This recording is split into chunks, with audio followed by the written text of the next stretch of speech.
Holidays nale, adu namma GT Holidays da. GT Holidays, South India's #1 travel brand. You know you are special when you're with GT Holidays. சென்னையின் #1 mutton biryani ருசிக்க பாண்டி பஜார் பசும்பொன் ரெஸ்டாரண்ட்டுக்கு வாங்க. இனி பாண்டி பஜாரோட புதிய அடையாளம் பசும்பொன் தான். மதுரை உணவை சென்னையிலேயே ரசிக்கலாம். முடி அதிகமா விட்டுட்டு அஜித் அவர்கள் ஒரு கெட்டப்ல இருக்கிறதாவும் அது அஜித் தானா சார்? என்ன நடக்க போகுது? இந்த பரமசிவன் கிடையாது. எல்லாருமே அப்படி டக்குன்னு போகும்போது அஜித் மாதிரி இருக்கு. பட் அது அஜித் கிடையாது. சினிமாவில் வந்து இவங்க ரெண்டு பேரும் அந்த விலகிற காலகட்டத்தில் வந்து இனிமே அடிச்சுக்காதீங்க, வார்த்தைகள்லாம் ரொம்ப கவனமா நாகரிகமா பேசுங்க, யாரையும் புண்படுத்துற மாதிரி பேசாதீங்க அப்படிலாம் சொல்லி யாரு கேட்டா? நம்ம சொன்னா இவங்க கேட்க மாட்டாங்கிறது அவருக்கு தெரியாமலே சில அட்வைஸ்களை சொல்றாரு. ஒரு 6 ஊடகம் துபாய் போயிருக்கு. தமிழ் ஊடகம் பேசுனது ஆங்கில ஊடகத்தோட. தமிழ் ஊடகங்களை அவர் எந்த காலத்திலையும் மதிச்சது கிடையாது. தமிழர்களையும் எந்த காலத்திலும் அவர் மதிச்சது கிடையாது. அப்போ அவர் எப்படி இங்க வந்து ஒரு பேட்டியை கொடுத்து அஜித் வாழ்கன்னு சொல்லாதீங்க அப்படின்னு சொல்லுவதற்கு 1000 உரிமை. இன்னொருத்தரை காமிச்சு அவருடைய தொண்டர்களை வந்து நீங்க விஜய் வாழ்கன்னு சொல்லாதீங்கன்னு சொல்றது இருக்குல்ல. நிறைய பேர் சோசியல் மீடியாவில் எல்லாருமே போடுறாங்க அது ரஜினியே கிடையாதுன்னு போடுறாங்க. அதுக்கான விளக்கம் கொடுக்க வேண்டிய சூழல்ல இருக்காங்க. அதை விளக்கமா கொடுக்காம ஒரு காணொலியா அவங்க வெளியிட்டாங்க. ரஜினி க்ளோஸ்அப் காட்சிகள் எடுக்கணும், ஒரு மிட் ஷாட் எடுக்கணுங்கும் போது அவரை வந்து வச்சு எடுக்கிறாங்க. நீங்க அந்த ஆக்ஷன் காட்சிகள் அப்போ என்ன நடந்ததுங்கிறத அவங்க காமிக்கல. இந்த பாலையாவை தான் தமிழ்ல நம்ம இன்னும் பார்க்கல, நேரடி தமிழ் படத்தில். அவர் வந்தாருன்னா தாறுமாறா இருக்கும் அந்த படம். அதுவும் ரஜினியும் அவரும் வந்து ஒரு பிரேம்ல ஒன்னா நின்று ஒரு ஃபைட் பண்ணாங்கன்னு வைங்க. முக்கிய நிகழ்வுகளை உடனுக்குடன் குறிஞ்சி வேலையாக தெரிஞ்சுக்கலாம். ஆதன் செயலை டவுன் பண்ணுங்க. டிஸ்கிரிப்ஷன் லிங்க் இருக்கு. ஆதன் சினிமா நேரில் அனைவருக்கும் ஒரு பெரிய வணக்கம் அண்ட் வெல்கம் டு. இன்னைக்கு நம்ம கூட ஆனந்தன் சார் இணைஞ்சிருக்காங்க. வழக்கம் போல சினிமா அப்டேட்ஸ் கேட்டு தெரிஞ்சுக்க போறோம். வணக்கம் சார். வணக்கம். எப்படி இருக்கீங்க? சிறப்பா இருக்கேன். சரி, இப்போ விடாமுயற்சியில நான் தொடங்கிறேன். ஒரு வழியா படம் ரிலீஸ் டேட் அறிவிச்சிட்டாங்க. எப்படி பாக்குறீங்க நீங்க? அந்த ட்ரெய்லர் எப்படி இருந்தது? ட்ரெய்லர் நல்லா இருந்துச்சு. அதான் அந்த ஹாலிவுட் படம் மாதிரி இருந்துச்சு. ஏற்கனவே அஜித் வந்து ஹாலிவுட் நடிகர் மாதிரியே இருப்பார். அந்த லுக்கெல்லாம் பார்த்தீங்கன்னா அவருடைய ஸ்டைலு எல்லாமே வந்து லைஃப் ஸ்டைலே அவருக்கு அப்படிதான். ஆமாம், ஒரு ஹாலிவுட் நடிகர் மாதிரியே இருப்பார். விளையாடுற விளையாட்டுலேருந்தே எல்லாமே ஒரு ஹாலிவுட் தரம் இருக்கும். ஓகே. இப்போ கார் ஓட்டுறதெல்லாம் நம்ம நினச்சி பார்க்குற விஷயமா என்ன? ஸோ அதனால் அவர் வந்து அப்படி ஒரு ஸ்டாண்டர்டான ஒரு இடத்துல இருக்கார். அந்த படத்தினுடைய ட்ரெய்லரும் அந்த ஸ்டாண்டர்டில் இருக்குது. ஒரு ஹாலிவுட் படம் பார்க்குற மாதிரியே இருக்குது. ஓகே. ட்ரெய்லர் ரிலீஸ் ஆயிடுச்சு. அந்த ரிலீஸ் டேட் போகும்பொழுது இந்த ஜான் எண்டு அப்படின்ற மாதிரி ஒரு பேச்சுவார்த்தைகள் இருந்தது. இன்னும் சொல்லணும்னா அஜித் அவர்களே அங்கே ஈவெண்ட்டில் ஷேர் பண்ணது என்னன்னா ஜனவரி மாதம் ரிலீஸ் அப்படின்னாரு. என்ன குழப்பம் இன்னும் நீடிச்சுக்கிட்டு இருக்கு சார்? லைக் இல்லைங்க, எப்போவுமே ஒரு நடிகர் இந்த தேதியில் வரணும்னா ஆசைப்படுறது வேற. ஓகே. ஆனால் தயாரிப்பு நிறுவனம் தானே அவ்வளோ பஞ்சாயத்தையும் தலையில் வச்சுருக்கு. அப்போ அவங்க ஒன்று ஒன்றா கிளியர் பண்ணிட்டு வர்றதுக்கு அவங்களுக்கு நேரம் எடுக்கும். இது எல்லாம் பார்த்து தான் அவங்க வந்து ரிலீஸ் பண்ணுவாங்க. அதான் ஜனவரி எண்டுக்கும் பிப்ரவரி ஃபர்ஸ்ட் வீக்கும் பெரிய வித்தியாசம்லாம் இல்லை. பிப்ரவரி 6ஆம் தேதின்னு அறிவிச்சிட்டாங்க. நடுவில் வந்து அவங்களுக்கு ஒரு மிகப்பெரிய பிரச்சனையாக இருந்த அந்த இது break down copyright issue. So அந்த படத்தினுடைய பிரச்சனையை சால்வ் பண்ணிட்டாங்க. பாரமௌண்ட் பிக்சர்ஸு அதை கூப்பிட்டு ஒரு அமௌண்ட்டு ஃபைனலாக வந்து அந்த அமௌண்ட்டில் ஒரு 10 கோடி ரூபா முதல்ல கொடுத்துட்டு பேலன்ஸுக்கு வந்து ஏதோ ஒரு செட்டில்மெண்ட் ஏதோ பேசியிருக்காங்க. அது பல வாரம் சொல்கிறாங்க. சில பேர் வந்து அது கேஷாக கொடுத்துட்ற மாதிரி சொல்கிறாங்க. இன்னொன்று கலெக்ஷனில் ஒரு குறிப்பிட்ட பர்சன்டேஜுங்கிற மாதிரி பேசியிருக்கிறாங்க. ஆமாம், அது எதுன்னு தெரியல. ரெண்டில் எதுன்னு தெரில. பட் 10 கோடி ரூபா கொடுத்துட்டாங்க. கொடுத்து அவங்கள்ட்ட ஒரு என்ஓசி வாங்கிட்டாங்க. ஸோ அதனால் ரிலீஸுக்கு இருந்த பெரிய ஆபத்து நீங்கிருச்சு. அவ்வளோதான். ஓகே. இப்போ தான் அவங்களே கொஞ்சம் பெருமூச்சு விடுவாங்கன்னு நினைக்கிறேன். ஆனால் அந்த ட்ரெய்லரில் பார்க்கும்பொழுது நிறைய விஷயங்கள் நம்மளுக்கு தோணுச்சு.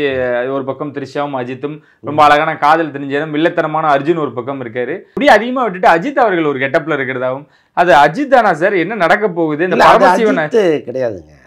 எல்லாருமே அப்படி டக்குன்னு போகும்போது அஜித் மாதிரி இருக்கு. பட் அது அஜித் கிடையாது. படத்தில் ஒரு அஜித் தான். ஒரு அஜித் தான். ஆமாம். நிறைய பேர் 2 அஜித், ஒருத்தர் வில்லன் ஒருத்தர் ஹீரோ அப்படின்லாம் போடும்பொழுது தான் நிறைய விஷயங்கள் யோசிக்க வைக்குது. சார், அந்த கார் ஈவெண்ட்டில் நிறைய விஷயங்கள் ஷேர் பண்ணியிருந்தாரு. அவர் சொன்ன விஷயங்கள் ஒவ்வொன்றும் சில விஷயங்கள் யோசிக்க வைக்கவும் தோணுது. அதில் வந்து விஜய் வாழ்க அஜித் வாழ்கன்னு சொல்லி நீங்கள் எப்போ வாழ போகிறீங்க? இதுதான் அஜித்தா சார்? இல்லைங்க, அவர் ஆரம்பத்துலேருந்து சொல்லிகிட்டு இருக்காரு, உங்கள் குடும்பத்தை பாருங்கள், அப்புறம் வந்து படத்தில் வந்து பாருங்கள், ரசிங்க, அதுக்காக வந்து வாழ்க்கை இழந்தன, இதெல்லாம் சொல்லிகிட்டே இருக்காரு. இது எல்லா நடிகர்களும் சொல்கிறது தானே. எந்த நடிகர் சொல்லுங்கள்? எந்த நடிகர்? எல்லாருமே சொல்கிறாங்க. வடிவேல் கூட சொல்லியிருக்காரு, நீங்கள் வந்து குடும்பத்தை பாருங்கள் முதல்ல அப்படின்ட்டு. அதனால் அது டெம்ப்ளட்டான ஒரு வார்த்தையாக தான் அவன் எடுத்துப்பான். அப்போ நீங்கள் அவனுக்கு மனசுக்குள்ளே பூந்து சொல்லும் பொழுது எப்படி சொல்லணும்னா ஒரு வீடியோ வடிவத்தில் வந்து சொல்லணும். அப்போ தான் உங்களுடைய ஃபேஸ் ரியாக்ஷனு, நீங்கள் உள்ளுக்குள்ளேருந்து பேசுகிறீங்களா உதட்டுலேருந்து பேசுகிறீங்களா, இது எல்லாமே அவனுக்கு தெரியும். இன்னொன்று காலம் கடந்து சொல்கிறார். ஆல்மோஸ்ட் 2 பேரும் ஆடி முடிச்சிட்டாங்க. ஓகே. விஜயும் ஒரு ஆட்டம் முடிஞ்சது, இவர் ஆட்டமும் முடிஞ்சது ஆல்மோஸ்ட். என்னன்னா இவர் முழுக்க முழுக்க கார் ரேஸுக்கு போயிட்டார், அவர் முழுக்க முழுக்க அரசியலுக்கு போயிட்டார். அப்போ சினிமாவில் வந்து இவங்க 2 பேரும் அந்த விலகிற காலகட்டத்தில் வந்து இனிமேல் அடிச்சுக்காதீங்க, வார்த்தைகள்லாம் ரொம்ப கவனமாக நாகரிகமாக பேசுங்க, யாரையும் புண்படுத்துகிற மாதிரி பேசாதீங்க அப்படிலாம் சொல்லி யார் கேட்டா? ஒருத்தனும் கேட்கல. அதே ஸ்லாங்கு தான், அதே கேவலம் தான், அதே அசிங்கம் தான், அப்படி தான் பேசிகிட்டு இருக்காங்க. அப்போ அஜித்தே இவங்க மதிக்க மாட்டாங்கங்கிறது அஜித்துக்கு தெரியல. நம்ம சொன்னால் இவங்க கேட்க மாட்டாங்கங்கிறது அவருக்கு தெரியாமலே சில அட்வைஸுகளை சொல்கிறாரு. ஸோ அதையும் வந்து ஒரு பெரிய செய்தியாக நம்ம உட்காந்து பேசிக்கிட்டு இருக்கோம். ஓகே. அது சொன்ன விஷயங்களா இருக்கட்டும். ஆனால் அங்கே அந்த துபாயில் இது வரைக்கும் சேராத க்ரௌடு அவருக்காக சேர்ந்துருக்கு. அங்கேயும் அதானே சார் நடந்திருக்கு. அவர் எவ்வளோ சொன்னாலுமே கூட அங்கே அவரை பக்கம் தான் அந்த கூட்டம் கூடியிருக்கு. அதுதாங்க அதுதாங்க இந்த திரை கவர்ச்சிங்கிறது. இப்போ வெளிநாடு வாழ் தமிழர்கள் இருக்காங்கல்ல, அவங்களுக்கு வந்து ஒரு அரசியல் கவர்ச்சியை விட திரை கவர்ச்சிங்கிறது ரொம்ப பெருசாக இருக்குது. இப்போ அண்மை காலமாக துபாய்க்கு போயிட்டு வந்த பல நட்சத்திர நடிகர்கள்ட்ட நீங்கள் கேட்டு பாருங்கள், எல்லாருமே வந்து என்னை பார்க்க இவ்வளோ கூட்டம் வந்துச்சுன்னு சொல்லுவாங்க. அவங்களுக்கு ஒரு அவுட்லெட் தேவைப்படுது. இப்போ வீக்கெண்டுன்னா எங்கே போகிறது? துபாயில் ஏகப்பட்ட இடங்கள் இருக்குது வீக்கெண்டில் போகிறதுக்கு. பார்த்ததே எதுக்கு பார்க்கணும்? அதை இப்போ அஜித் வந்திருக்காரு போய் பார்ப்போம்ட்டு செலவு பண்ணுற ஸ்ட்ரென்த்து எல்லாருக்கும் இருக்குது. ஓகே. இப்போ அங்கே போய் சும்மா யாரையும் உள்ளே விட போகிறதில்ல. அப்போ டிக்கெட் வாங்கிட்டு போய் உள்ளே உட்காந்து அஜித்தை பார்க்குறாங்க. மற்றவர்களுக்கு வந்ததை விட கொஞ்சம் அதிகமாக அஜித்துக்கு வரும், அவ்வளோதான். அதனால் இந்த திரைக்கவர்ச்சிங்கிறது உலகம் முழுக்க ஒன்றா தான் இருக்குது. அதுவும் முக்கியமாக தமிழர்கள் இருக்காங்களே, அவங்களுடைய முதல் தலையாய பணி இதுவாக தான் இருக்குது. ஸோ அதனால் அந்த கூட்டம் வந்து நம்ம அது எதிர்பார்த்த கூட்டம் தானே. முதல் முறை ஆன்ஸ்கிரீன், அதாவது இன்டர்வியூக்கு வந்திருக்காரு, செய்தியாளரை சந்திச்சிருக்காரு, நிறைய விஷயங்கள் ஷேர் பண்ணியிருக்காரு. தமிழ்நாட்டில் நடக்க வாய்ப்பு இருக்கா சார்? இந்த அக்டோபர் ரிட்டர்ன் வரும் பொழுது இங்கே வந்து ஒரு ப்ரெஸ் மீட் வச்சு இங்கே இருக்க செய்தியாளர்களை சந்திச்சு அங்கே அப்படி நினைச்சு இந்த ரேஸில் இப்படி இருந்துச்சு அப்படிலாம் இருந்தது, நிறைய விஷயங்கள் பேசவும் வாய்ப்புகள் இருக்கா? மணி என்ன காலைல 5:30 மணியா? இன்னும் தூங்கலையா நீங்கள்? எந்திரிக்கலையா நீங்கள்? ஏன் சார் வாய்ப்பு கொஞ்சம் கூட இல்லைன்றீங்களா? ஏங்க என்ன பேசிட்டீங்க? இங்கேருந்து ஒரு 6 ஊடகம் துபாய் போயிருக்கு, தமிழ் ஊடகங்கள். ஓகே. முக்கியமான ஊடகங்கள் கூட துபாய்க்கு போய் அங்கே எல்லாமே கவர் பண்ணியிருக்காங்க. அவர் பேசுனது ஆங்கில ஊடகத்தோடு தான். தமிழ் ஊடகங்களை அவர் எந்த காலத்துலையும் மதித்தது கிடையாது, தமிழர்களையும் எந்த காலத்துலையும் அவர் மதித்தது கிடையாது. புரியுதா உங்களுக்கு? அப்போ அவர் எப்படி இங்கே வந்து ஒரு பேட்டியை கொடுப்பார்? அதுக்கெல்லாம் வாய்ப்பே கிடையாது. நீங்கள் இங்கிலீஷில் பேசுனீங்கன்னா அதுக்கு ஒரு மரியாதை உண்டு, அது வேணால் அவர் கொடுப்பதுக்கு. அப்படி இருந்தாலும் தமிழ்நாட்டில் இருக்கிற ஆங்கில ஊடகம்னா அவர் மதிக்க மாட்டார், அவ்வளோதான். இங்கிருந்து தமிழர்கள் தானே சார் அங்கே போய் நிறைய விஷயங்கள் பார்க்க செஞ்சதும் அதை திரும்பி பார்க்க வச்சதுமே கூட அவங்க தானே. ஏங்க எப்போவுமே ஒரு விஷயத்தை அனலைஸ் பண்ணால் யாருக்கு முக்கியத்துவம் கொடுக்கணும், யாருக்கு கொடுக்கக்கூடாதுங்கிறது அவருக்கே தெரியும். இப்போ நல்லா பாருங்கள், அன்பை போதிக்கிறார். எல்லாரும் அன்பாருங்க, யாரும் வந்து கஷ்டப்படுதாதீங்கன்னு சொல்கிறாருல்ல. ஒரு செத்த ஒரு மாபெரும் ஆளுமைக்கே நீங்கள் வந்து இரங்கல் தெரிவிக்கலையே, அப்போ நீங்கள் எங்கே அன்பு செலுத்துறது? நீங்கள் முதல்ல எல்லார்ட்டையும் அன்பு செலுத்தினா தானே. வெறும் பேச்சளவில் இருக்கக்கூடாது, எப்போவுமே நடிக்கக்கூடாது, உள்ளுக்குள்ளே இருக்கணும். அது உள்ளுக்குள்ளேருந்து வரும்போது அதோடைய ப்ரெசன்டேஷன் வேறையாக இருக்கும், நீங்களும் வேறு மாதிரி இருப்பீங்க. ஓகே. இப்போ அன்பு செலுத்துங்கன்னு அவர் சொல்லும்போது ஆட்டோமேட்டிக்காக நம்ம ஏன் விஜயகாந்த்கிட்ட போகிறோம்?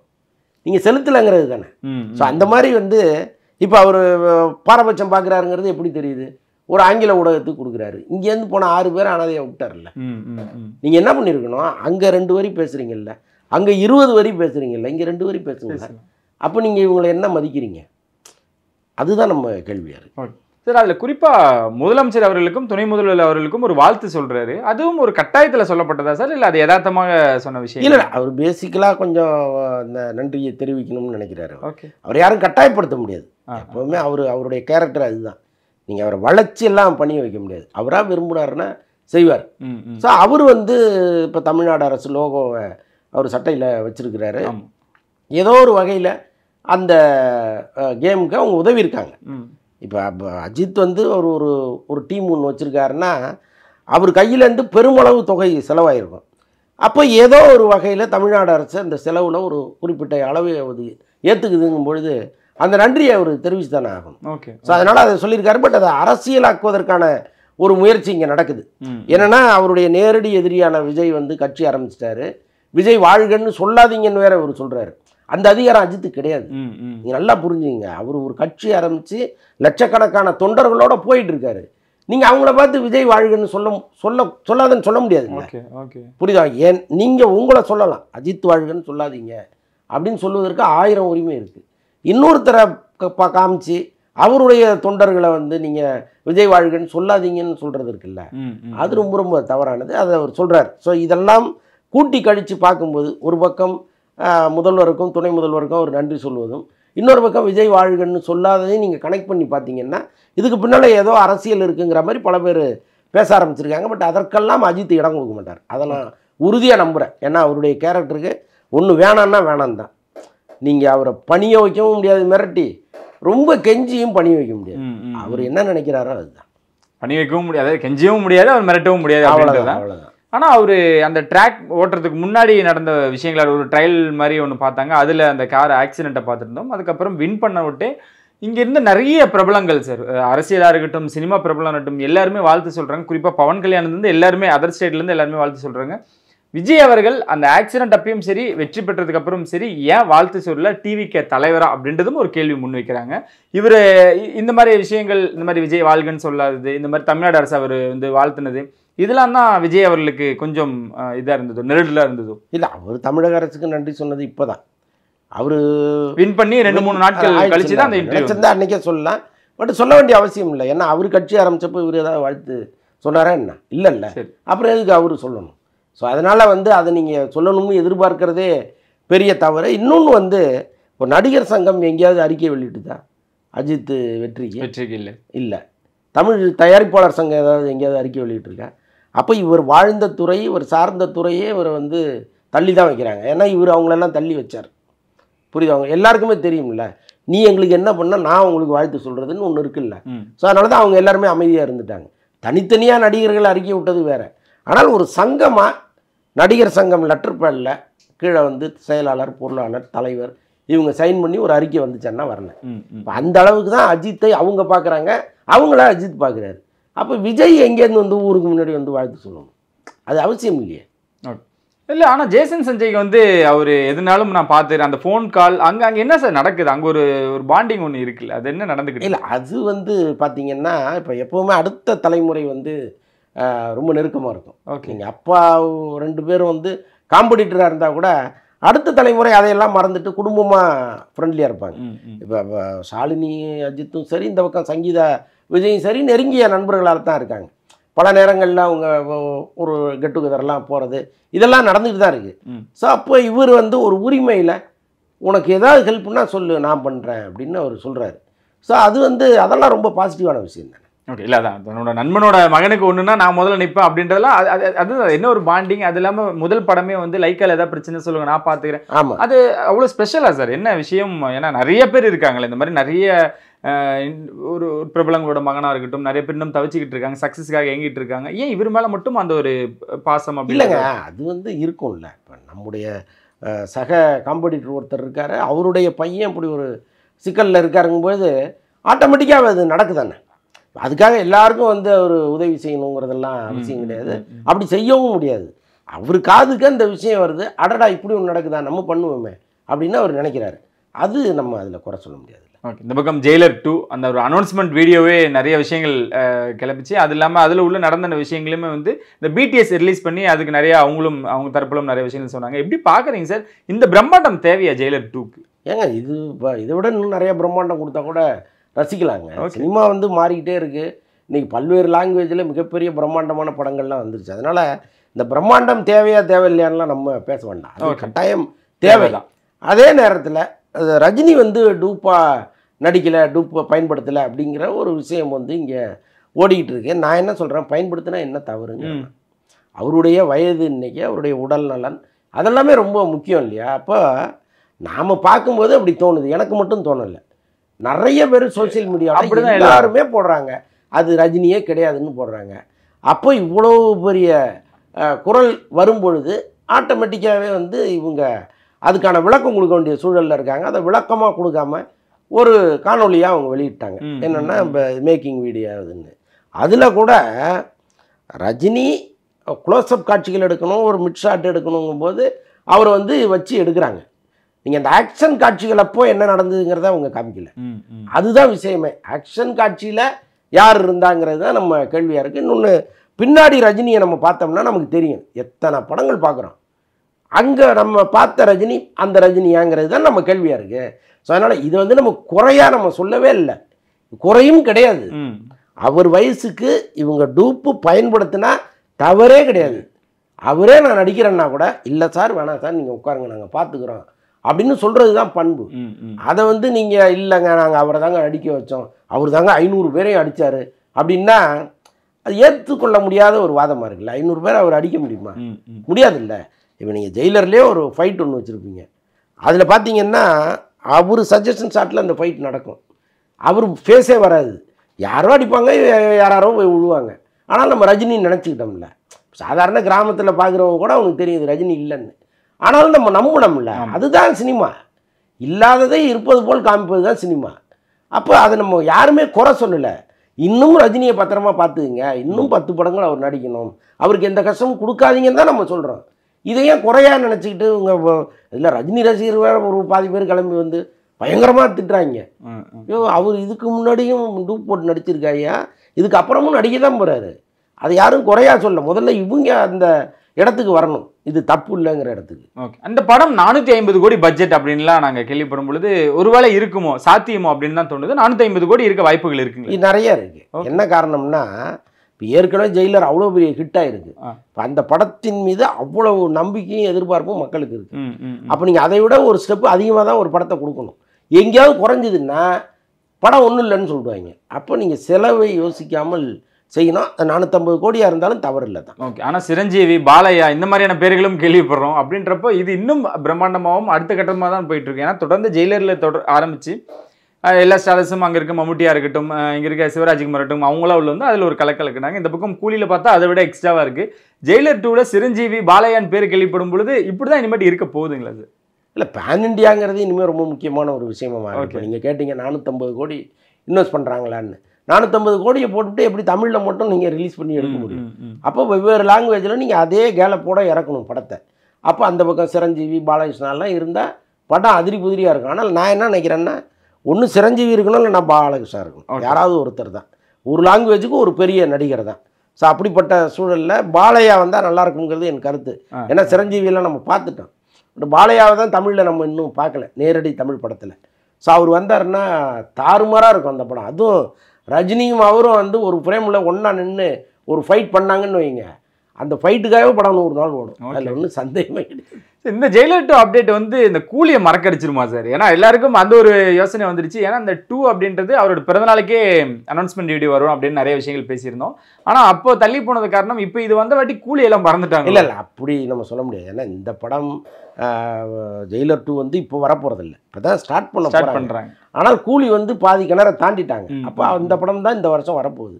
கூலியினுடைய ட்ரெய்லரோ அல்லது டீசரோ வெளிவந்த பிறகு நீங்கள் பாருங்கள், ஜெயிலர் எல்லாரும் மறந்துடுவாங்க, கூலி தான் ஓடும் ரிலீஸ் வரைக்கும். ஓகே, அதுக்கப்புறம் தான் ஜெயிலருக்கு வருவாங்க. அதனால் இன்னொன்று லோகேஷ் கனகராஜுக்கு ஒரு இண்டிவிஜுவல் ஸ்ட்ரென்த்து எப்போவுமே உண்டு. நெல்சனோட கம்பேர் பண்ணும்போது ஒரு ஸ்டெப் மேலே தான் லோகேஷ் இருக்கார். ஸோ அப்படி இருக்கும் பொழுது அவர் படம்னா ஆட்டோமேட்டிக்காகவே வந்து எல்லாருடைய கவனமும் அங்கே தான் போகும். அதனால அங்கே எப்பவுமே அதுக்கான ஒரு ஹைப் இருந்துகிட்டே தான் இருக்கும் அப்படின்ட்டு. ஆனால் ஜெயிலர் 2ல நயன்தாரா முதல்ல பேசப்பட்டதாகவும் அவங்க இப்போ விலகினதாகவும் சில விஷயங்கள் வந்துகிட்டு இருக்கு. அது எவ்வளோ உண்மை சார்? அதில் நீங்கள் சொல்கிறது புது தகவலாக ஓகே, ஒருவேளை இல்லாமல் இருந்தால் நல்லது தான். ஓகே சார், இந்த பக்கம் வந்துடும். இந்த வீரதீர சூரன் என்ன நிலையில இருக்கு, ஏன் தள்ளி போய்கிட்டே இருக்கு, அவங்களுக்கு என்ன இடத்துக்காக வெயிட் பண்றாங்க, இல்லை படத்தோட வேலைகள் இன்னும் முழுமையாக முடியல? வேலைகள்லாம் முடிஞ்சிச்சு. அவங்களும் பொங்கலுக்கு வர வேண்டிய படம் தான். ஓகே, எல்லாருமே இந்த விடாமுயற்சிக்காக தாங்க வெயிட் பண்ணிட்டே இருந்தாங்க. திடீர்னு விடாமுயற்சி தள்ளி போனவுடனே அவங்க இம்மிடியட்டாக வர முடியாத சூழலாக மாறி போச்சு. மற்ற படங்கள்லாம் உள்ளே வந்துருச்சு. சரி ரைட்டு, நம்ம வந்து தள்ளி போயிடுவோம்னு போயிருக்காங்க. மற்றபடி அது எந்த சிக்கலும் கிடையாது. எந்த மாதத்தில் வரப்போகுது சார்? ஏன்னா அதுக்கு ஒரு ஹைப், இந்த பார்ட் 2 டைரக்டாக ரிலீஸ் பண்ணுறதுனால ஒரு எதிர்பார்ப்புகள் அதிகமாகவே இருந்துகிட்டு இருக்கு. அதான் எந்த மாதத்தில் வர இல்லை தெரியல, எனக்கு அது டீட்டெயில் எனக்கு தெரியல. பட் ரெடியாக இருக்காங்க. ஆமாம், அவங்க எப்பனாலும் வந்தாலுமே அது ஒரு எதிர்பார்ப்பு இருக்கும். ஆனால் தனுஷும் மிஸ்ஸஸ் அஜித் அப்படி தான் போயிட்டு இருக்கா சார். இந்த பக்கம் அந்த நிலவுக்கு என்னடி என்மேல் கோபமா இருக்கட்டும், விடாமுயற்சி, அந்த பக்கம் குட் பேட் அக்லி, இட்லி கடை வந்து குட் பேட் அக்லி சொன்னதுக்கு அப்புறம் நிலவுக்கு என்மேல் என்னடி கோபம் வந்து தள்ளி வந்துருது. ஓகே, அதான் தள்ளி போயிடுச்சு. ப்ரிப்போன் பண்ணாங்க.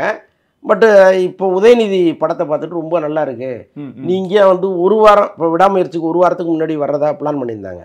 இல்லை வேண்டாம், நீங்கள் இன்னும் தள்ளி வந்துருங்க அப்படின்னு அவர் அட்வைஸ் பண்ணி, ஆக்சுவலாக அது வந்து February 6 விடாமுயற்சின்னா அது 3rd வீக்கில் வருது. ஓகே, ஆமாம், 21 வருது அப்படின்னாங்க. ஆனால் அந்த பக்கம் ஏதாவது தள்ளி போக வாய்ப்பு இருக்கா சார்? ஏன்னா குட் பேட் அக்லி, இட்லி கடை ரெண்டுமே ஸ்ட்ராங்கான கண்டென்ட்னு பேசிக்கிட்டு இருக்காங்க. இன்னொன்று 2 பெரிய படங்கள் ஒரே நேரத்தில் வர்றதுங்கிறது ஒன்றும் பெரிய தவறு இல்லையா? ஓகே, வரலாம், கட்டாயமாக வரலாம். இன்னொன்று படத்தின் தன்மையை பொறுத்து தானே. ஒருவேளை 2 படமுமே நல்லா இருந்ததுன்னு வைங்களேன், எந்தெந்த தியேட்டரில் ரிலீஸ் பண்ணுறாங்களோ அதில் கான்ஸ்டண்ட்டாக ஓடும். ஒருவேளை ஒரு படம் நல்லா இருந்து ஒரு படம் டவுன் ஆயிடுச்சுன்னா இன்னும் கொஞ்சம் தியேட்டர் அது பிடிக்க போகுது, அவ்வளோதானே. T69 என்ன நிலையில் இருக்குது? இந்த பக்கம் அவரோட ஆக்ஷன் சீக்வன்ஸை பார்க்கறதுக்கு முன்னாடி ரியலாக பரந்தூரில் வந்து கலா ஆய்வுலாம் நடந்திருக்கு. இன்னும் ஒரு ஷெட்யூல் விஜய் முடிச்சிடுறாரு. அதுக்கப்புறம் வந்து கொஞ்சம் ஒர்க் அவங்க பண்ண போகிறாங்க.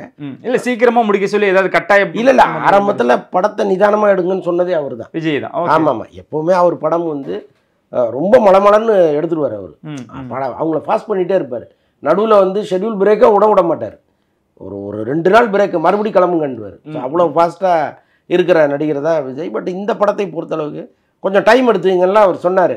ஆனால் இப்போ வந்து இந்த அரசியல் சூழல், இப்போ இங்கே பேசப்படுகிற விஷயங்கள் எல்லாமே கள நிலவரம் எல்லாமே கொஞ்சம் மாறி போயிருக்கு. அப்போ முழுமூச்சாக நம்ம வந்து நம்ம ஷெட்யூலை முடிச்சுட்டு கிளம்பிடுவோம்னு அவர் நினைக்கிறார். அதுக்கப்புறம் மற்றவர்களை வச்சு அவங்க எடுப்பாங்க, தேவைப்பட்டால் 1 நாள் 2 நாள் வருவார். பட் அவர் வந்து மார்ச்சில் முடிச்சிடணும்னு நினைக்கிறாரு, அவ்வளோதான். ஆனால் எங்கேயுமே வராத விஜய் அவர்கள் கீர்த்தி சுரேஷோட பொங்கல் செலிப்ரேஷனுக்கு வந்துட்டாங்க. ஆனால் அவர் வந்தது வேற, நிகழ்வே வேற. எல்லாரும் இப்படி கனெக்ட் பண்ணி போட்டுக்கிட்டு இருக்காங்களா? இல்லை, கட்டாயமாக கனெக்ட் பண்ணுவாங்கங்க. அதில் கவனமாக இருக்கிறவர் தானே ஒரு அரசியல் தலைவராக இருக்க முடியும். ஓகே, இப்போ நான் என்ன சொல்கிறேன், ஒரு நிகழ்ச்சிக்கு போகிறதுக்கு முன்னாடி அங்கே யார் வர்றாங்கன்னு கேட்கணும்ல. இப்போ அம்பேத்கர் நிகழ்வுக்கு விஜய் வராருன்னு திருமாவளவன் போகல, ஏன்னா சிக்கல் வரும்னு அவருக்கு முடிவு எடுத்துட்டாரு. ஸோ அப்போ அதுதான் அனுபவங்கிறது. நீங்கள் என்ன பண்ணியிருக்கணும், அங்கே யார் வராங்க அப்படின்னு முதல்ல விசாரிச்சுட்டு, கீர்த்தி சுரேஷ் வராங்கன்னா ஒன்றும் போகாமல் இருக்கணும். போனாலும் வீடியோவோ ஃபோட்டோவோ எடுக்கக்கூடாதுங்கிறத கண்டிஷனாக சொல்லிட்டு போயிருக்கணும். இப்போ அந்த ஃபோட்டோ வந்து தானே இவ்வளோ பிரச்சனை ஆகிப்போச்சு உங்களுக்கு. இது இன்றைக்கி தெரியாது, நாளைக்கு தேர்தல் வரும்பொழுது சிவாஜி கிருஷ்ணமூர்த்தி மாதிரி ஒரு ஆள் மேடையில் நின்று பேசுவார் இந்த சம்பவத்தை. அவர் வெறும் உண்மையை மட்டும் பேசுவார்னு நினைக்கிறீங்க? இதில் ஒரு 80% பொய்யை கலந்து பேசுவார். அதை நம்புவான். அதுக்கு ஏன் நீங்கள் இடம் கொடுக்குறீங்க? அதுதான் நடக்க போகுது அப்படின்னு. அந்த பரந்தூரில் புஷி ஆனந்த் அவர்களை வச்சு இந்த மாதிரி போய் பாருங்க, ஒரு அனுமதி வாங்குங்க அப்படின்னு சொன்னதாக இருக்கட்டும். நடுவில் அவங்க கட்சியில் நிறைய சலசலப்பும் ஏற்படுது. அந்த ஃபோன் கால்லாம் நிறைய லீக் ஆகிட்டு இருக்கு. இதையும் அவர் பார்த்துக்கிட்டு இருப்பாரு சார். ஏதாவது ஒரு அறிக்கை அதை சார்ந்து எதுவுமே வரல. அவர் இதெல்லாம் வந்து ஆரம்பம் தான். ஓகே, எப்போவுமே ஆளுங்கட்சி வந்து எல்லாருடைய ஃபோனையும் ஒட்டு கேட்டுக்கிட்டு இருக்கும். சரி, இப்போ அங்கே யாரெல்லாம் முக்கியமானவர்களோ அவங்க ஃபோனெல்லாம் ஒட்டு கேட்டுக்கிட்டு இருக்கோம். அங்கேருந்து குரல் பதிவுகள் வெளியில் வர்றதுக்கெல்லாம் வாய்ப்புகள் இருக்குது. அப்போ எல்லா விஷயத்துலையும் நீங்கள் கவனமாக இருக்கணுங்கிறது ஒன்று. இன்னொன்று வந்து விஜய்கிட்ட நேரடியாக சொல்ல முடியாத விஷயத்தை இந்த மாதிரி வீடியோக்களையோ ஆடியோக்களையோ லீக் பண்ணி தான் சொல்ல வேண்டிய கட்டாயத்தில் அவரே இருக்கார். யார் அவர் என்ன ஜான் ஆரோக்கியசாமி அவரே இருக்கார். ஓகே, அவரால் நேராக போய் விஜய்கிட்ட சொல்ல முடியல. அவர் சொல்கிறாரு அந்த ஆடியோவில், நான் ஒரு விஷயத்தை விஜய்கிட்ட சொன்னோன்னா மறுநாள் வந்து அது புஷி ஆனந்த்கிட்ட அவர் சொல்லிடுறாருன்றாரு. அதே மாதிரி என்ன சொல்கிறாரு, நாங்கள் 3 பேர் உட்காந்து ஒரு விஷயம் பேசுகிறோம், இனிமேல் இந்த மாதிரி ஒரு விஷயத்தை முன்னெடுக்கலான்னு நாங்கள் பேசுகிறோம். டக்குன்னு அதை ஆளுங்கட்சி பண்ணுதுன்னா இப்போ இங்கேருந்து யார் போய் அங்கே சொல்கிறாருன்னு அவர் கேட்குறாரு. இப்போ இதெல்லாம் வந்து நமக்கு கேட்க சுவாரஸ்யமாக இருக்குது, பொழுதுபோக்காக இருக்குது. ஆனால் விஜய்க்கு வைக்கப்படுகிற வெடிகுண்டு ஒன்றும் அப்போ அவர் இதை சீரியஸாக எடுத்துக்கிட்டு இதில் என்ன நடக்குதுன்னு முதல்ல பார்க்கணும். இந்த தகவல் எப்படி ஆளுங்கட்சிக்கு போகுது, இப்படி ஒரு ஆடியோ ஏன் வருது, இதில் எவ்வளோ உண்மை இருக்குது. இப்போ இந்த ஜான் ஆரோக்கியசாமியே திமுகவிலேருந்து அனுப்பப்பட்ட ஆளா, அல்லது புஷி ஆனந்த் வந்து நாளைக்கு நம்மகிட்டேருந்து வெளியில் ஓடி போய் எல்லா ரகசியத்தையும் சொல்லிட்டு வரா? அப்போ என்ன நடக்குது, யார் உண்மையானவர்கள் யார் தவறானவர்கள், இது எல்லாத்தையும் அவர் 360 டிகிரி கண்ணோட பார்க்க வேண்டிய கட்டாயத்தில் இருக்கார். ஆனால் அவர் இருக்காரான்னு தான் நமக்கு தெரியல. அப்படி இருக்காரா இல்லையாங்கிறது தான் நமக்கு தெரியல. யாருமே கிட்ட நெருங்க விட மாட்டாரு அப்படின்னு ஒரு விஷயமும் அதில் கன்வே பண்ணுறாங்க. நான் ஒரு விஷயம் கேள்விப்பட்டேன், நிறைய கட்சியிலேருந்து பெரிய பெரிய தலைகள் வந்து தாவேக்காவில் சேரணும்னு ஒரு முயற்சி எடுத்ததாகவும், யாருமே இப்போ வராதிங்க நான் சொல்லும்போது வாங்க அப்படின்னு எல்லாரையும் அவர் ஆஃப் பண்ணி வச்சிருக்கிறதாகவும் ஒரு தகவல். விஜய் அவர்களா புஷி ஆனந்த் அவர்களா? விஜயே சொல்லியிருக்கிறார். ஆக்சுவலாக என்னென்னா இப்போ தேவையில்லை, ஏன்னா இப்போ வருவாங்க கொஞ்ச நாள் இருப்பாங்க, ஏதோ ஒரு பிரச்சனை பண்ணிட்டு போயிட்டாங்கன்னா அது நல்லா இருக்காது. ஆனால் நீங்கள் இந்த தேர்தல் அறிவித்த பிறகு கொத்தாக வர்றாங்கல்ல, அது கட்சிக்கு பெரிய ப்ளஸ்ஸாக இருக்கும். அப்போ கொஞ்சம் வெயிட் பண்ணுங்கன்னா ஒரு சொன்னதாக ஒரு தகவல் இருக்குது. ஸோ அதனால் அது நல்ல ஸ்ட்ராட்டஜி. நீங்கள் எப்போவுமே ஒரு தேர்தல் அறிவித்த பிறகு பல கட்சியிலேருந்து முக்கியமானவர்கள்லாம் தாவக்காவை நோக்கி வர்றாங்கன்னா அப்போ இதுதான் பெரிய கட்சியோ இதுதான் ஜெயிக்கிற கட்சியோன்னு ஒரு எண்ணம் ஆட்டோமேட்டிக்காக மக்களுக்கு வரும். ஸோ அதை வந்து அவர் நினைக்கிறாரு. ஸோ அந்த வகையிலலாம் கரெக்டு. பட் கட்சிக்குள்ளே ஒரு பெரிய புயல் அடிச்சுக்கிட்டு இருக்குங்கிறத முதல்ல அவர் உணரணும். நேரடியாக மாவட்ட செயலாளர்களை கூப்பிட்டு பேசணும். நான் என்ன சொல்கிறேன், புஷி ஆனந்தையும் வச்சுக்கிட்டு கட்சியில் என்ன பிரச்சனைன்னு கேட்டிங்கன்னா அவரை வச்சுட்டு எப்படி அவன் சொல்லுவாங்க. அப்போ என்ன பண்ணணும், புஷி ஆனந்தை நீ வெளியில் உட்காரு, இன்னும் யாரெல்லாம் இருக்கீங்களோ எல்லாம் வெளில உட்காருங்க, 1 to 1 நீ வா. என்ன மொத்தம் எத்தனை மாவட்ட செயலர், 60 பேர் இருப்பாங்களா, 65 பேர் இருப்பாங்களா, 10 பேராக உட்கார வச்சு கேளுங்க. அதை விட என்ன வேலை, உங்களுடைய எதிர்காலமே இதானங்க, அரசியல் தானங்க. 10 பேராக அரசியல் அந்த மாவட்ட செயலாளரை உட்கார வைங்க, என்ன பிரச்சனை உங்கள் ஊரில் சொல்லுங்கன்னு கேளுங்க. அதில் ஒரு வேளை புஷி ஆனந்த் மீதே ஏதாவது பிரச்சனை அவங்க குற்றம் வச்சாங்கன்னா கூப்பிட்டு விசாரணை பண்ணுங்க. ஸோ இதெல்லாம் இருக்குது. பட் அவர் என்ன பண்ண போகிறாரு, அவர் என்ன பிளான் பண்ணியிருக்காருன்னு நமக்கு தெரியாது. எக்ஸாலத்தில் அரசியல் பண்ணுறாரு, மேடை அரசியல் பண்ணுறாரு, இப்போ கள ஆய்வு பண்ணுறாரு, களத்தில் இறங்க போகிறாரு சார். இந்த கள அரசியல் பார்க்க போகிறாரா, முதல் முறை தமிழ்நாடே பார்க்க போதா விஜயோட அரசியலை? இல்லை, அது பண்ணி தானேங்க ஆகணும். நீங்கள் வந்துட்டீங்க, ஓகே, எவ்வளோ நாள் ஒளிஞ்சிட்டு இருக்க முடியும், நீங்கள் வெளியில் வந்து தானே ஆகணும். இப்போ பரந்தூர் போகிறாரு, 20ஆம் தேதி போகிறாரு. அங்கே அவர் என்ன மாதிரி அந்த கூட்டத்தை ஹேண்டில் பண்ணுறாரு. ஏன்னா போராட்ட குழு தலைவர்களை தான் அவர் சந்திக்கிறார், போராட்டக்காரர்களை சந்திக்கல. அப்படி சந்திச்சா நீங்கள் ஆயிரக்கணக்கான மக்கள்கிட்ட பேச வேண்டிய சூழல் வரும். சீமான் அவர்கள் இந்த கூட்டத்து நடுவில் நின்று மைக்கு பிடிச்சி கத்துனாரு சார். அந்த மாதிரி ஒரு நிகழ்வு அவரு பழகிட்டாருங்க. அந்த மாதிரி நிகழ்வு நடக்குமா? இல்லை, அப்படி நடந்தா நல்லதுங்கிறேன். ஓகே, அப்படிதானே நடக்கணும். நீங்கள் மக்களை சந்திக்க போகிறீங்க, மக்கள்கிட்ட தானே பேசணும். மக்களுடைய போராட்ட குழு தலைவர்கிட்ட நான் பேசுகிறேன் அப்படின்னா அவங்க ஒரு 10 பேர் இருப்பாங்க, அவங்கள்ட்ட பேசி பிரயோஜனம் இல்லை. மக்களோடு போகும்பொழுது தான் அந்த விஷுவலே உங்களுக்கு வேற ஒரு உங்களுக்கு ஒரு அந்தஸ்தை ஏற்படுத்தி கொடுக்கும். உங்களை ஒரு தலைவனாக எப்படி பார்ப்பேன், மக்கள் கூட்டத்தில் நீங்கள் நீந்தி வரும்போது தான் உங்களை தலைவனாக பார்ப்பேன். நான் ஒரு 20 பேரோட உட்காந்து பேசுகிற ரூம் இல்லைன்னா அதெல்லாம் எடுபடாத அரசியல். இவர் பரந்தூர் போயும் பிரயோஜனம் இல்லாத ஒரு அரசியல். அதெல்லாம் அவர் மாற்றணும். ஓகே சார், ஃபைனலாக அந்த பொங்கலில் நிறைய படங்கள் ரிலீஸ் ஆச்சு. மதகஜ ராஜா வெற்றி அப்படின்ட்டு நிறைய விஷயங்கள் பார்க்கப்பட்டு இருக்கு. நேற்று விஷால் அவர்கள் பேசினது அது மனக்குமுறலின் உச்சமா சார், இல்லை அந்த வெற்றியின் ஆதிக்கமா, எப்படி அதை எடுத்துக்கலாம்? நேற்று என்ன பேசினார்? ஓகே, இல்லை நிறைய விஷயங்கள் பேசினார். அந்த கையை நடுக்கிற மாதிரி என்ன கண்டென்ட், அடுத்த கண்டென்ட் கொடுக்க ரெடியா, நீ கொடுத்துடலாமா அப்படின்லாம் ஒரு விஷயங்கள் பேசினார். இந்த மாதிரி குடிச்சிட்டுலாம் நான் வந்தேன்னா நிறைய விஷயங்கள் சொன்னாங்க அப்படிலாம் சொன்னாங்க. ஸோ இதெல்லாம் பார்க்கும் பொழுது இதுக்கு முன்னாடி அந்த படம் ப்ரொமோஷனுக்கு வந்த விஷால் அவர்கள் வெற்றி பெற்றதுக்கு அப்புறம் நிறைய விஷயங்கள் மாற்றி பேசுகிறாரு, மாறிட்டாரு அப்படின்லாம் பார்க்கப்படுது. இல்லைங்க, நான் என்ன சொல்கிறேன், நீங்கள் அன்னைக்கு வந்தது உடல்நிலை எல்லாமே யாரும் ஃபேக்காக எழுதலை. ஆமாம், அது உண்மை தானே. அதுக்கப்புறம் உங்களுக்கு என்னென்ன ட்ரீட்மெண்ட் கொடுக்கப்பட்டது, உங்கள் பழைய நண்பர்கள்லாம் கூடி உங்களுக்கு என்னென்னலாம் மன ரீதியாக உங்களை எப்படி வெளியில் கொண்டு வந்தாங்கங்கிறதெல்லாம் நடந்த சம்பவங்கள் தானே. இப்போ எல்லாருமே இப்போ எனக்கு உடம்பு சரியில்லை, நான் 10 நாள் கழிச்சும் அதே மாதிரியா இருப்பேன்? நான் டாக்டர்கிட்ட போவேன், எனக்கு என்ன வைத்தியமோ நான் பார்ப்பேன், நான் ரெக்கவர் ஆகி வருவேன். நான் ரெக்கவர் ஆகி வந்துட்டேன்னு சொல்லுங்கள். எனக்கு எதுவுமே இல்லை, நான் நல்லா தான் இருக்கேன். ஊரெல்லாம் சேர்ந்து என்னை தப்பாக பேசுகிறாங்கன்னு ஏன் சொல்கிறீங்க? நீங்கள் உங்களுக்கு உடம்பு முடியாமல் இருந்துச்சு, அதுக்கு என்ன காரணம்ங்கிறது திரையுலகத்தில் இருக்கிறவங்களுக்கு தெரியும். ஏன்னா இந்த மக்களுக்கு 4வது 5வது இடத்துல இருக்கிறவங்களுக்கு வேணால் தெரியாமல் இருக்கலாம். ஆனால் உங்களோடு புழங்கியவர்கள், உங்களை வச்சு அவஸ்தைப்பட்டவங்க, ஏன்னா கடைசியாக ஒரு படம் எடுத்து என்னெல்லாம் அந்த படப்பிடிப்பு நடந்ததுங்கிறத பல பேர் சொல்லுவாங்கல்ல. இங்கே ஒரு படப்பிடிப்புங்கிறது 10 பேரோட முடியறது இல்லை, 100 பேர் அங்கே இருப்பாங்க, 100 பேரும் உங்களை பார்த்துருப்பாங்க என்ன நடந்திருக்குன்னு. ஸோ அப்படிப்பட்ட சூழலில் இங்கே எதுவுமே பொய் கிடையாது. நீங்கள் அன்றைக்கி அப்படி இருந்தீங்க, தீவிரமான ஒரு சிகிச்சை உங்களுக்கு அளிக்கப்பட்டது, மன ரீதியாக உடல் ரீதியாக உங்களை வெளியில் கொண்டு வருவதற்கான முயற்சி நடந்துச்சு. இன்றைக்கி அதில் 90% ஜெயிச்சிட்டிங்க, அவ்வளோதான். இது நடக்கவே இல்லைன்னு சொல்கிறது தான் ஏமாத்து வேலை. அதை சொல்லாதீங்க. எனக்கு இருந்துச்சுங்க, எம்ஜிஆருக்கே இருந்துச்சுங்க, உடம்பு முடியாமல் போச்சுங்க. அவர் ஒன்றும் மறைக்கலையே, அவர் பேச முடியாமல் அவஸ்தைப்பட்டார். எம்ஜிஆரை விடவா நீங்கள் ஒரு பெரிய ஆளாக வந்துட போகிறீங்க? கிடையாது இல்லை. இப்போ அவரே சில உண்மைகளை ஒத்துக்கிட்டு மக்கள் மத்தியில் நிற்கும் பொழுது சில உண்மைகளை ஒத்துக்குங்க. ஆமாங்க, நான் அப்படி இருந்தேங்க. ஸ்ருதிஹாசன் ஒரு நடிகைக்கு இருக்கிற ஒரு கம்பீரம் கூட விஷாலுக்கு இல்லைன்னு நான் சொல்லுவேன். எந்த விஷயத்தில்? ஸ்ருதிஹாசன் ஓப்பனாக பேட்டி கொடுத்தாங்க, எனக்கு குடிப்பழக்கம் இருந்துச்சு, அதனால் நான் பல பிரச்சனைகளை சந்தித்தேன், ஒரு கட்டத்தில் நான் குடியிலேருந்து வெளியில் வந்துட்டேன். யாருங்க சொல்ல முடியும்? யாராவது ஸ்ருதிஹாசனை கேவலமாக பேசுனாங்களா? அதுக்கப்புறம் எவ்வளோ இந்த பொண்ணு உண்மையை பேசுது பாருங்கன்னு பாராட்டினாங்க. அந்த மாதிரி பேச கற்றுங்க, இல்லைன்னா சும்மா இருங்கன்றேன். இப்போ இங்கே எதுவும் நடக்காத விஷயத்தை யாரும் சொல்லலை, நடந்த விஷயத்தை கரெக்டாக சொன்னவங்க ஒரு பக்கம், எக்ஸாகரேட் பண்ணி கண்டபடி பேசினவங்கள்ட்ட நான் வரலை. ஓகே, ஏன்னா இதே விஷயத்தை கண்டபடி கேவலமாக அசிங்கமாக நான் மட்டும் விஷாலாக இருந்தால் தேடி போய் செருப்பால் அடிப்பேன், அப்படிலாம் பேசினானுங்க. அது வேற, அவங்களுக்கு நீங்கள் பதில் சொல்லுங்கள். ஆனால் ஒன்றுமே இல்லை, நான் நல்லா தான் இருக்கேன், என்ன இந்த மீடியாக்கள் தான் தப்பாக சொல்லிட்டுன்னு சொல்கிறத நம்மளாலே ஏற்றுக்க முடியாது. புரியுது. ரொம்ப நன்றி சார். வழக்கம் போல் நிறைய விஷயங்கள் எங்களுக்காக நீங்கள் அப்டேட் கொடுத்ததுக்கும் நிறைய விஷயங்கள் பேசினதுக்கும் நினைச்சலாம் சந்திக்கும் உங்களுக்கு தேடி நன்றி.